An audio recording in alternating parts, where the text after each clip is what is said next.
What's up, y'all? It's your boy Charles on Nance World. We are checking out Original Gangsters, a book by Ben Westhoff. We're about to get into it. This is called Chapter 14, Funk, man. Let's check it out.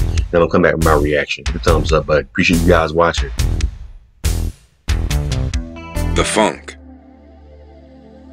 Today, Snoop Dogg is as mainstream American as baseball or apple pie. He's ubiquitous on television and social media. Even those unfamiliar with his music are vaguely aware that in his younger days, he was perhaps dangerous. But somewhere along the way, he transformed into a friendly stoner, a laid-back figure who wouldn't seem out of place at a suburban potluck, and would make the party more fun. His edgy but non-threatening cool has become catnip to advertisers. Some of his endorsements are no-brainers. Video games, porn, rolling papers, but he's often trotted out with an ironic wink, plugging Toyota minivans and Norton antivirus software. Snoop Dogg shilling pistachios? How random. More often than a rap stanza, his appearances today usually involve a punchline. He's got natural comic timing, seemingly as in his element roasting Justin Bieber for Comedy Central or playing golf with Lee Iacocca as he is on stage performing his songs. No longer obsessed with saying things like, "For shizzle, my nizzle," he speaks fluent corporate ease these days. Snoop Inc., he notes, can help companies expand their brand's reach. When not recording, he's bringing his street edge to ventures that might otherwise seem soft. At a 2014 press event in Culver City, Snoop promotes a whimsical Swedish designer called Happy Socks. They have 3 Snoop-inspired sock designs: a blue paisley gin and juice pair, a Rasta-themed Snoop Lion pair, and one imprecisely themed art, featuring a paint can. Snoop's tagline: "Stay G'd up from the feet up." At the event, Snoop sits on a small throne at the front of the room, clad in a burgundy sweater vest and skinny jeans. No one thinks this is the slightest bit strange. He chats for a bit before a publicist plays a video. In it, Snoop gets high and then dreads flailing, paints, using aerosol cans and brushes, adopting a street art style before summoning his inner Jackson Pollock and flinging paint at the wall. How exactly all of this is supposed to sell socks is unclear, but Snoop isn't sweating it much. He offers insight into his marketing machine. He won't just endorse anyone who pays him, he notes. "I gotta fuck with you, first of all," he says. In the case of Happy Socks, he'd already been hip to them. Having a stylish socks game is quite hip-hop, believe it or not, and then began posting pictures of them to his 10 million Instagram followers. But Snoop's not all about the marketing. In 2013, I meet with him and LA Groove master Dom Funk, Snoop's collaborator on an under-the-radar album called 7 Days of Funk, at Snoop's Inglewood compound, an unmarked former industrial building near the airport. Part studio, part crash pad, and part sports park, the facility boasts a basketball court and, in the parking lot, Cadillac lowriders and a school bus decorated with the Steelers logo, which transports kids in his Pee Wee football league. We speak in a disco ball-lit upstairs room with old R&B records on the wall. Wearing a giant yellow t-shirt and gray Dickies, Snoop smokes a thin blunt, sips Coke with ice, and plays me some of his beloved throwback jams, including Smokey Robinson's smooth 1982 track, Tell Me Tomorrow. "My mama used to bang this shit," he says. He prefers the funk and soul of his childhood to what's on the radio today, and his own new music reflects this. He no longer cares if it's popular, he says. "You get to the point in your career where it's not about doing it for a contract, or to be seen or to be heard. It's about the feeling that it gives you, and that it gives other people." His collaboration with Dom Funk, a middle-aged contemporary, evokes a time before gangsta sounds ruled the radio, a childhood of simple pleasures. "This is somebody who woke up the same time I woke up," he says. "Watched the same shit. Gray Space Coaster, Tom and Jerry, and ate the same Apple Jacks." Rhyming with a singing jingle. From the beginning, Snoop had many identities.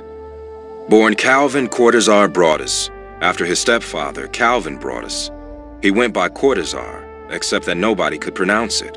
So, owing to his Peanuts fanaticism, which continues, and because he was a hairy-headed baby who resembled a pup, they called him Snoopy. To this day, my mama never called me by my real name. She always called me Snoopy, Snoop said. He and his mother had a strong bond. She would buy them bottles of Schlitz malt liquor, and they'd listen to R&B records together on Saturday nights, doing the bump. Like many other hip-hop stars, he developed his musicality in church, joining the choir at Long Beach's Golgotha Trinity Baptist, housed in a beautiful yellow Spanish colonial building on East 14th Street. He played piano and even taught Sunday school classes, though for a time as a teenager, he bagged groceries and did other low-wage work. He fell in with the Crips and began dealing drugs. His mother disowned him, and at age 16, Snoop moved out and surfed couches, still managing to graduate high school. Though recruited to play college basketball, the streets beckoned, and he was soon arrested for drugs. Music was an escape. Snoop's voice is a miraculous instrument, warm, textured, and a bit menacing. He often raps slowly, almost behind the beat, and sings as well, in a way that combines old and new, the fresh and the classic. He enjoyed the early LA electro style and the new street sound, and sought to combine them. His storytelling was rich with humor, influenced by eye-patch-wearing Bronx legend Slick Rick, and his ear for melody came from his love of old-school R&B. He told The Source that he was trying to revive the rhyming with a singing jingle with a gangsta inflection. Originally known as Snoop Doggy Dogg, the then 20-year-old talent wasn't exactly television ready, often unwilling to look directly into the camera. He skipped at least one early interview because he was too high. There was something undeniably hard about him. Tall and gangly with a thin mustache, he hadn't fully grown into his body, which made him seem slightly combustible. In his cornrows, blue bandana, and plaid Pendleton shirt, he loudly proclaimed his Crips allegiance. He had a code and a plan to express himself as he was. Damn all comers. When Dr. Dre came calling, it was a no-brainer. He'd always wanted to be a member of NWA and had been a huge Eazy-E fan. In fact, Snoop was originally discovered by Above the Law's Cold 187, who was grooming him to sign with Ruthless. But when Dre left the label, he brought Snoop with him.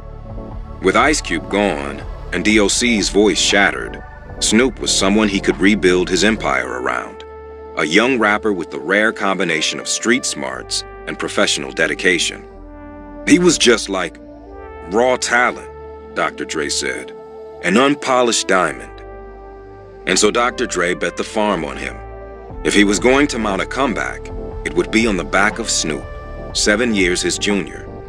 The pair began to work on The Chronic, Dre's debut solo album. But in the meantime, Snoop's debut came on Deep Cover, the title song from the 1992 Lawrence Fishburne and Jeff Goldblum film. It was conceived during a single evening at Dre's Calabasas home, built around a bass line played live by collaborator Colin Wolfe.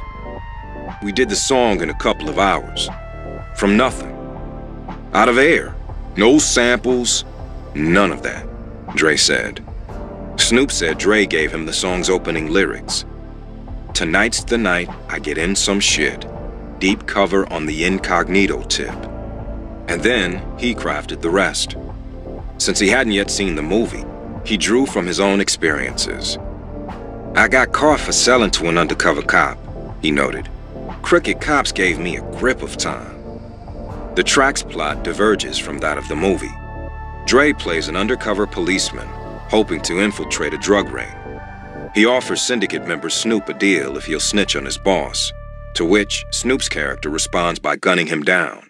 It's best remembered for its chorus. Dr. Dre, and you don't stop, Snoop, 'cause it's 187 on an undercover cop. Tomorrow, I'm gonna be famous, Snoop told Chris the Glove Taylor right before the song dropped. The Glove agreed. The song took hold on both sides of the Atlantic, thanks largely to the efforts of promoter Dogg, and Snoop's refrain, which references the California Penal Code for murder, became a chilling catchphrase, a rallying cry for gangsters, authentic and wannabe. "Deep Cover was the soundtrack to our lives at that moment," said Dom Funk, a Pasadena native. Dre and Snoop moved like us and spoke like us, unlike East Coast rappers. Eazy-E had popularized a West Coast-centric lyrical and sartorial style, but musically, LA was still indebted to its New York influences. Anyway, y'all, that is Original Gangsters. Go ahead and check it out on Audible by Ben Westhoff. I didn't know that Snoop Mom put him out. I think he talked about it though before she put him out, when she found out he was selling drugs and he was in the gang. Anyway, y'all, very interesting very interesting book on Audible. Y'all want to check it out? Leave your comments, man. What y'all think about that? What y'all think about the Snoop Dogg era? What are some of your memories? Leave it in the comments. Subscribe to Charles on World. Appreciate it.